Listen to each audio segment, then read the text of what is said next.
Hi everyone, this is Raywin, and I thought I would give this a different sort of go today. Really don't know if it's going to work because I'm not sure what the recording is like on this camera. In case you're wondering why I get that sort of all-round look, it's because I actually use a GoPro type camera. It's not the real kind because I'm not spending all that money. It's really just a pretend GoPro. Um, and I chose to use that really because it was light enough to hang on my tripod without falling down all the time. So I've been into making quite a few cards lately, and I thought that I would just try this. I haven't really recorded any of them. I started before Christmas and thought I had a whole lot of cards already in my stash that I hadn't used. I will admit I make cards and I don't actually send cards to people. I tend to be a digital media type person.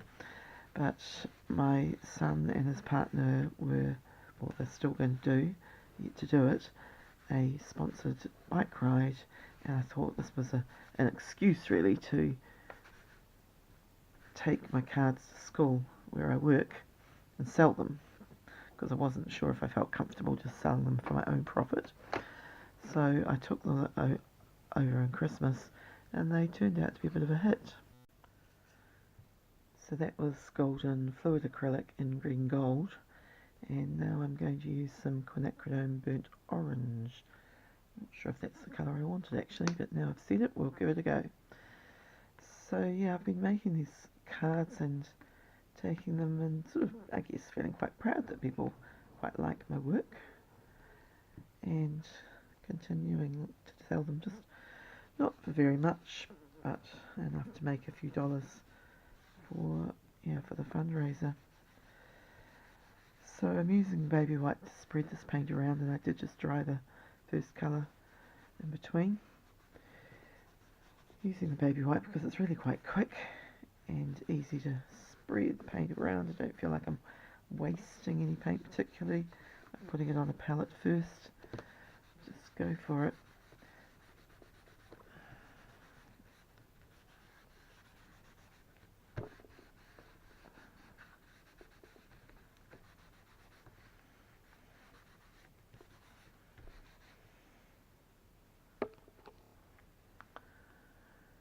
Okay, so that's the stamping. I think I might add some washi tape to this one. Like a lot of this, I have a drawer full of it that I don't get around to using. So just for something different, I'm just trying to look and see what I've got that really goes with the colours I've used here. A lot of it's a bit bright and gearish. So,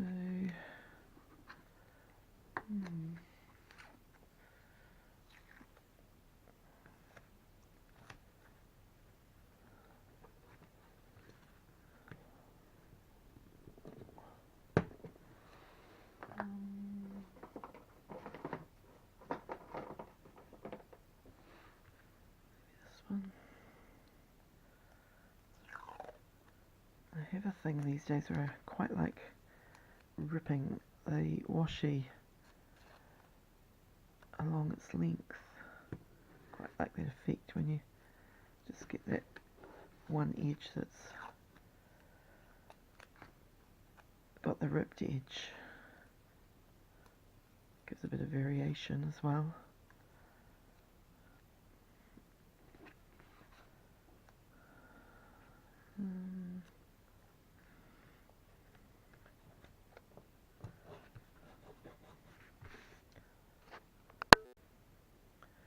I think I'll just bring another colour in because it's looking a bit dull there. This washi tape here is based on the painting of Starry Night. So we'll put some of that on. Again, I think I'll rip it down the middle. Let's get some random little bits. Go across the other way. And I'm just thinking while I'm doing this what else I can bring in to include that colour somewhere else.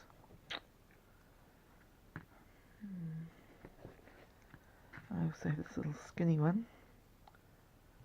It's got some blue in it, so we'll try a bit of that.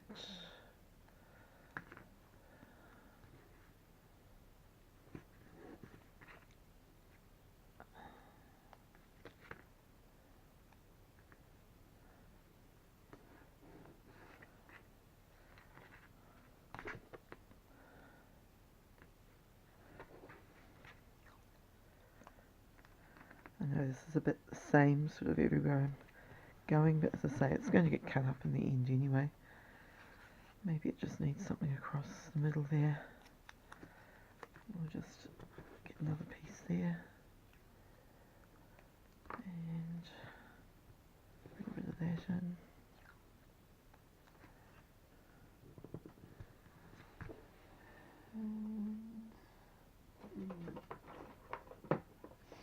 Maybe just go back to one of the original ones. Just to take a bit across in the other direction.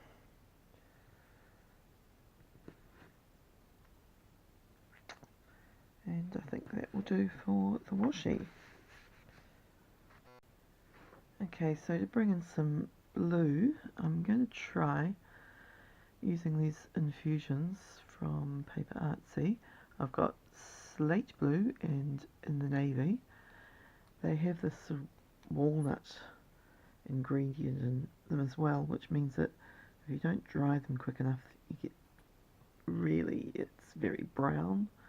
So it is a water soluble thing. So once I've sprayed it and dried it, I'm going to, I think I'll put some workable fixative over it. It's quite dark. I'm not sure what I think, but it's there now, so let's go for it. So I'm going to do some drying. So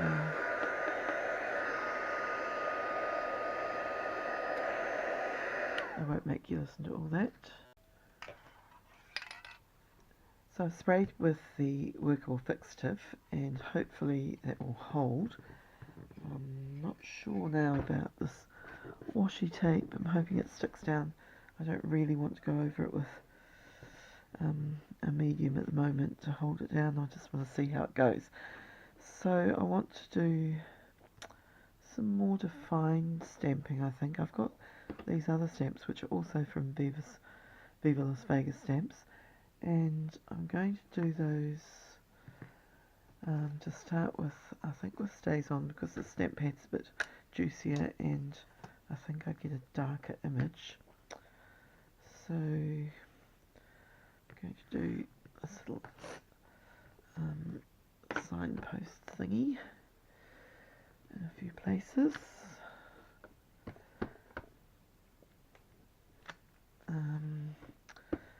Might do it in different directions because I'm not sure how this piece of card is going to get cut up and which way orientation it will actually be when I turn it into some greeting cards. Let's get rid of the excess with some stamped off images, and we'll do some of the smaller one as well. Right, so let's start down here. Maybe even going back the other way.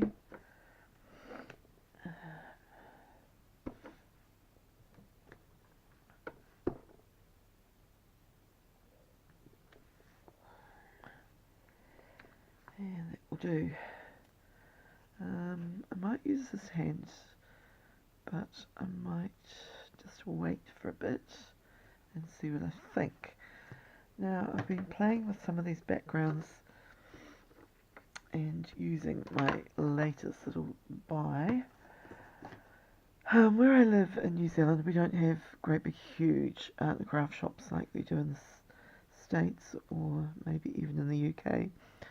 So I do a lot of buying online, and it's a bit easy to buy online sometimes, but I've been looking at these Seth Apter baked textures for a while, and I had to order them on back order, and of course by the time they came I'd seen the Creativation, couldn't say that, videos, and seen Seth working with his new product called Baked Velvet. So I thought I'd better buy some of those as well, and spent far too much money, but never mind, it's done now. I might just dry that stamp off. You can see it's a little bit wet.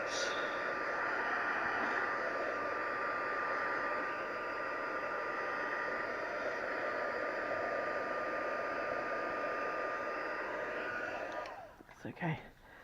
So the way that Seth did some of this in the video I watched was he just actually covered the whole sheet with the embossing pad. I mean, it's not going to go absolutely everywhere, but that's quite cool because I think it just gives a quite interesting effect. So spread that all around, and then I'm going to do it with this one, I think. This is called Dusk. So these baked velvets turn out sort of quite translucent, although I must admit one of them that I bought that's called Sand isn't quite as clear, and when I did something with it, it was fairly opaque, so he just did it and then sort of let it fall down across the page. Of course, I don't know if it's going to catch on my piece of paper. There we go. So I'll put the excess back.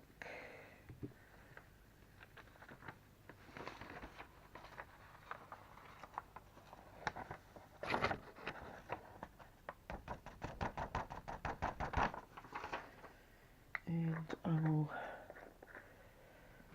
get that melted.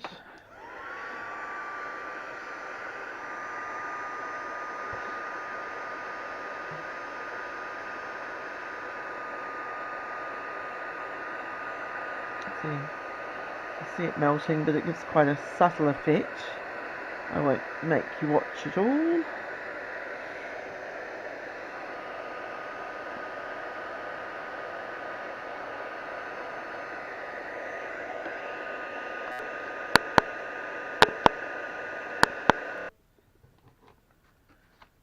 Okay, so you can't really see the colour on this, but you can see a bit of a sheen, a bit of a shine and a shimmer on it. I think I might try it sometime where I haven't got such dark colours in the background and see if it gives a little bit more effect. It took a while to actually melt all that because it's quite a big surface. So I'm thinking what I might do is turn it around. It's a little bit gritty.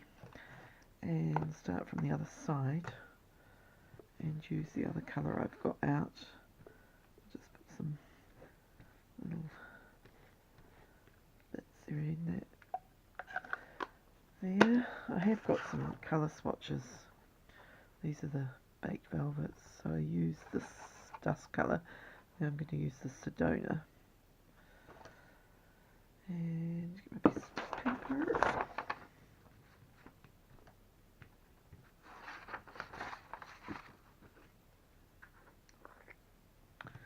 Don't think I put as much embossing pad on there this time, but we'll see where it catches.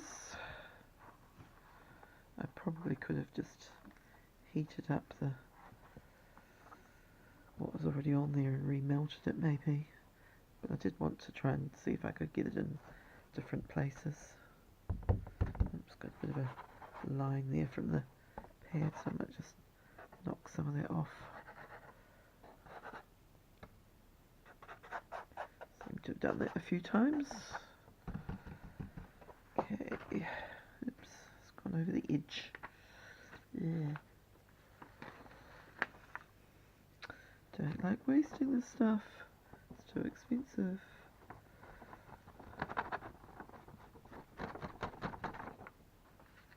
Never gonna get that up.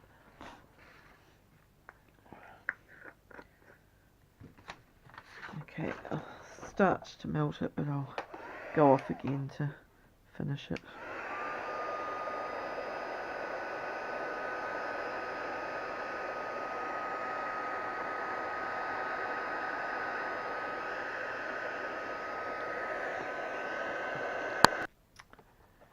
Okay, so that's both of the baked velvets melted, and it's looking quite textured. It's doing some funny things here over some of the washi tape. Not sure if some of it's melting.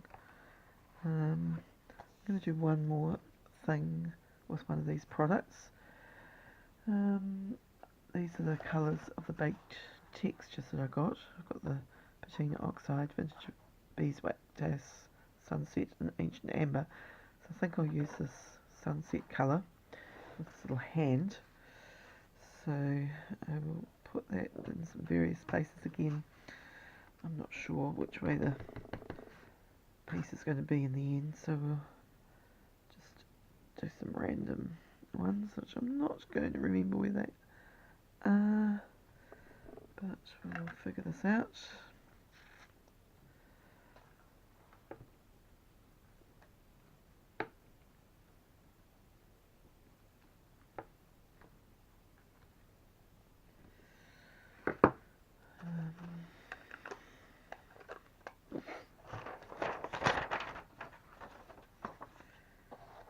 Trying to avoid losing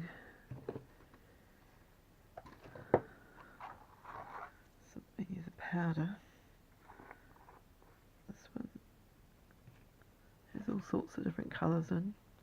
It's got some golds and some reds and things.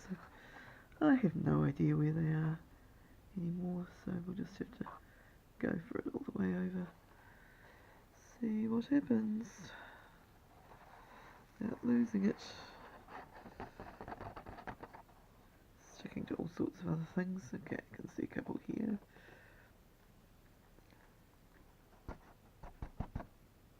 This one there. This one there. I think it's getting quite textured and it's sort of just catching in all sorts of different places. But I don't really mind that. Got a bit of a flick off. And get this extra powder back in. Okay, I've melted that and it hasn't really sort of come up as a very defined stamp. You can sort of see it there, but only because you know what it is. But that's okay. It's added a bit more interest all over the place, and yeah, I'm probably just about done with that, and then I'll cut it up and do something with it to make some cards. These are the first batch that I made. So it might be a little bit shiny because I've got them wrapped to sell. So I did a similar sort of thing there. I'll take that one out because I'm probably going to give this one to someone myself. So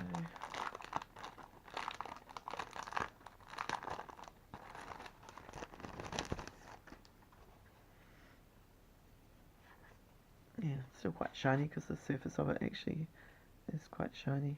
That's where I used that gold on that one. And I did some along the edges as well. So I might do that again once I know where the actual edge of the card is. Yes, I'm quite enjoying using these.